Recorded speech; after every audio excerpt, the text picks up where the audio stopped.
മാള കുഴൂരിൽ 6 വയസ്സുകാരനെ വീടിന് സമീപത്തു നിന്ന് കാണാതായി. കുഴൂർ സ്വർണ്ണപ്പള്ളം റോഡിൽ മഞ്ഞളി അജീഷിന്റെ മകൻ ഏബലിനെയാണ് വൈകിട്ട് മുതൽ കാണാതായത്.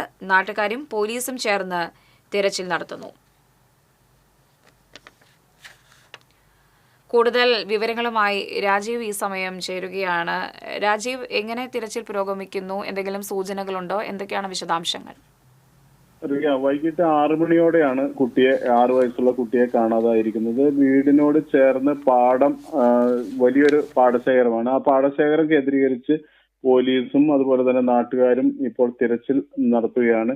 അവസാനമായി കുട്ടിയെ കണ്ടതായി CCTV ദൃശ്യങ്ങളിൽ നിന്ന് വ്യക്തമാവുന്നത് 6 മണിക്ക് ശേഷം 8 മിനിറ്റ് 6:08 അവസാനമായി കുട്ടിയെ കാണുന്നത്. കൂടെ ഒരു യുവാവിന്റെ സമീപവാസിയായ ഒരു യുവാവിന്റെ കൂടെ ഓടി പോകുന്ന കളിക്കാൻ എന്ന രീതിയിൽ ഓടിപ്പോകുന്ന ഒരു ദൃശ്യങ്ങളാണ് കണ്ടത്. അവസാനമായി ഈ യുവാവിന്റെ കൂടെയാണ് കുട്ടിയെ കണ്ടതെന്ന ഒരു സംശയമാണ്. അപ്പൊ യുവാവിനെ പോലീസ് കസ്റ്റഡിയിലെടുത്ത് ചോദ്യം ചെയ്യുന്ന ഒരു അവസ്ഥയിലാണ്. കൃത്യമായ വിവരങ്ങൾ ശേഖരിച്ച് തിരച്ചിൽ നടത്തുന്ന ഒരു കാര്യങ്ങളൊക്കെ പുരോഗമിക്കുകയാണ്. രാത്രിയിൽ തിരച്ചിൽ തുടരുകയാണ്.